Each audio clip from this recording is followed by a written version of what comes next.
ایک واقعہ گلگت میں پیش آیا، جس کے بارے میں بتاتے ہیں کہ ایک شخص قبرستان کے پاس سے گزر رہا تھا کہ اس نے کسی قبر سے یہ آواز سنی کہ مجھے نکالو، میں زندہ ہوں۔ جب ایک دو مرتبہ اس نے آواز سنی تو اس نے یہ سمجھا کہ یہ میرا وہم ہے، لیکن جب مسلسل اس نے یہ آواز سنی تو اس کو یقین ہونے لگا۔ چنانچہ قریب میں ایک بستی تھی، وہ شخص اس میں آیا اور لوگوں کو اس آواز کے بارے میں بتا کر کہا کہ تم بھی چلو اور اس آواز کو سنو۔ چنانچہ کچھ لوگ اس کے ساتھ آئے، انہوں نے بھی یہی آواز سنی اور سب نے یقین کر لیا کہ واقعی یہ آواز قبر سے آ رہی ہے۔ اب یقین ہونے کے بعد ان لوگوں کو مسئلہ پوچھنے کی فکر ہوئی کہ پہلے علماء سے یہ مسئلہ معلوم کرو کہ قبر کھولنا جائز ہے یا نہیں۔ چنانچہ وہ لوگ محلے کی مسجد کے امام صاحب کے پاس گئے اور ان سے کہا کہ اس طرح قبر سے آواز آ رہی ہے اور میت یہ کہہ رہی ہے کہ مجھے قبر سے باہر نکالو، میں زندہ ہوں۔ اس پر امام صاحب نے فرمایا، اگر تمہیں اس کے زندہ ہونے کا یقین ہو گیا ہے تو قبر کو کھول لو اور اس کو باہر نکال لو۔ چنانچہ یہ لوگ ہمت کر کے قبرستان گئے اور جا کر قبر کھولی۔ اب جو ہی تختہ ہٹایا تو دیکھا اندر ایک عورت برہنہ حالت میں بیٹھی ہوئی ہے اور اس کا کفن گل چکا ہے۔ پھر لوگوں نے کہ وہ عورت کہہ رہی ہے، جلدی سے میرے گھر سے میرے کپڑے لاؤ، میں کپڑے پہن کر باہر نکلوں گی۔ چنانچہ یہ لوگ فوراً دوڑ کر اس کے گھر گئے اور جا کر اس کے گھر والوں کو یہ واقعہ بتایا۔ اس کے کپڑے چادر وغیرہ لے کر آئے اور لا کر کے اندر پھینک دیے۔ اس عورت نے ان کپڑوں کو پہنا اور چادر اپنے اوپر ڈالی، پھر تیزی سے بجلی کی طرح اپنے قبر سے نکلی اور دوڑتی ہوئی اپنے گھر کی طرف بھاگ گئی۔ گھر جا کر اس عورت نے ایک کمرے میں چھپ کر اندر سے کنڈی لگا لی۔ اب جو لوگ قبرستان آئے تھے دوڑ کر اس کے گھر پہنچے، ان کو وہاں جا کر معلوم ہوا کہ اس نے اپنے کمرے کے اندر سے کنڈی لگا رکھی ہے۔ ان لوگوں نے دستک دی کہ کنڈی کھولو۔ اندر سے اس عورت نے جواب دیا، میں کنڈی تو کھول دوں گی لیکن کمرے کے اندر وہ شخص داخل ہو جس کے اندر مجھے دیکھنے کی تاب ہو، اس لیے کہ اس وقت میری حالت ایسی ہے کہ ہر آدمی مجھے دیکھ کر برداشت نہیں کر سکے گا، لہذا کوئی دل گردے والا شخص اندر آئے اور آ کر میری حالت دیکھے۔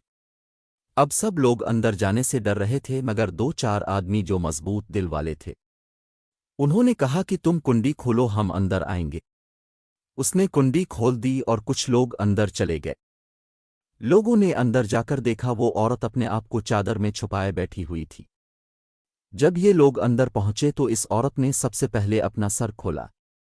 ان لوگوں نے دیکھا کہ اس کے سر پر ایک بھی بال نہیں، وہ بالکل خالی کھوپڑی ہے، نہ اس پر بال ہے نہ کھال ہے، صرف خالی ہڈی ہڈی ہے۔ لوگوں نے اس سے پوچھا تیرے بال کہاں گئے؟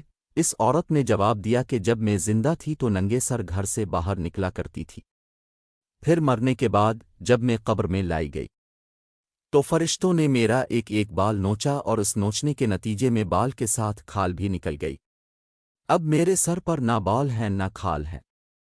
اس کے بعد اس عورت نے اپنا منہ سے کپڑا ہٹایا۔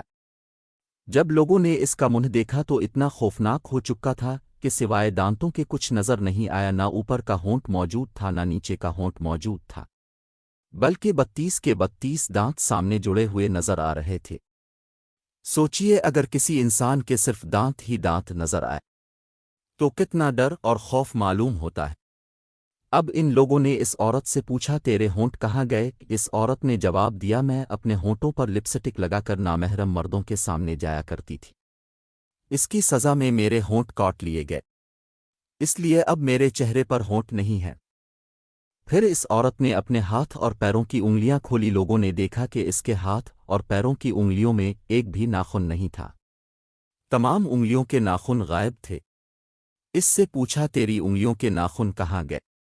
اس عورت نے جواب دیا ناخن پالش لگانے کی وجہ سے میرا ایک ناخن کھینچ لیا گیا، چونکہ میں یہ سارے کام کر کے گھر سے باہر نکلا کرتی تھی، اس لیے جیسے ہی میں مرنے کے بعد قبر میں پہنچی تو میرے ساتھ یہ معاملہ کیا گیا اور مجھے یہ سزا ملی کہ میرے سر کے بال بھی نوچ دیے گئے، میرے ہونٹ بھی کاٹ دیے گئے اور ناخن بھی کھینچ لیے گئے۔ اتنی باتیں کرنے کے بعد وہ بے ہوش ہو گئی اور مردہ بے جان ہو گئی جیسے لاش ہوتی ہے۔ چنانچہ ان لوگوں نے دوبارہ اس کو قبرستان میں پہنچا دیا محترم خواتین و حضرات، اللہ تعالیٰ کو یہ عبرت دکھانی مقصود تھی کہ دیکھو اس عورت کا کیا انجام ہوا اور اس کو کتنا ہولناک عذاب دیا گیا۔ بے پردہ خواتین اس واقعے سے عبرت لے اور ان گناہوں سے توبہ کرے جس کی سزا بروز قیامت بہت سخت ہے۔